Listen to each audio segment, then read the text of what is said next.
It is the first test of months and months of campaigning and promises. Candidates have had their say. Now voters have theirs. Good evening, everyone. I'm Sherry Jackson. And I'm Trent Butler. Welcome in. This is WIAT 42's special coverage of campaign 2014.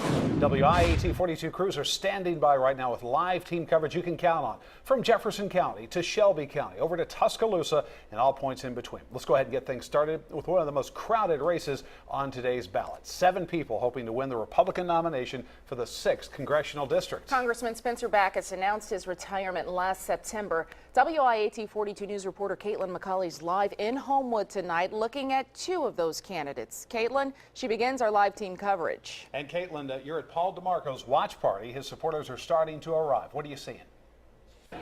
Well, Trent, you're right. I am here at the Aloft Hotel in Homewood. It is DeMarco's home base for the evening. I just talked to his campaign manager, and he said that their goal right now is simply to make the runoff. They said this is a very tight race, and the idea that one candidate could pull away with more than 50% of the vote is a bit unrealistic at this point. So he said their goal is just to make that runoff.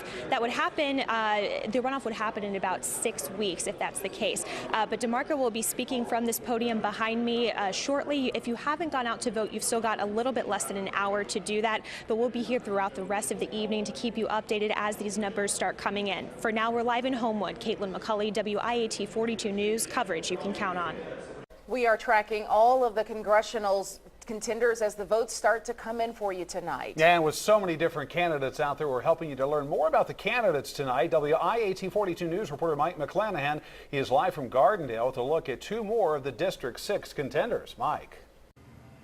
Trent, this is the Castle Pines Country Club. It's State Senator Scott Beeson's election night headquarters, and we're told it's right down the road from where he lives. Now, you may recall back in 2012, Beeson ran against Spencer Backus for that seat, and even though he didn't win that year, he's feeling pretty upbeat today.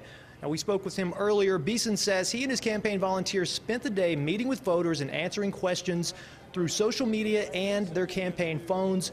Beeson describes his campaign as more of a grassroots effort, and he says he spent far less than some of the other candidates on this race. Now, another candidate we're watching is the Mountain Brook businessman Will Brook, a relative political newcomer, but a man who has the endorsement of former Governor Bob Riley.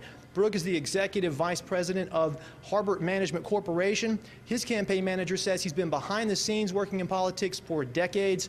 He is also feeling upbeat today. People are expected to start arriving here around 7.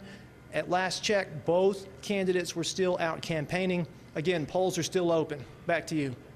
All right, Mike, thank you. As we mentioned, it is a crowded field, a total of 7 candidates for the 6th congressional district seat.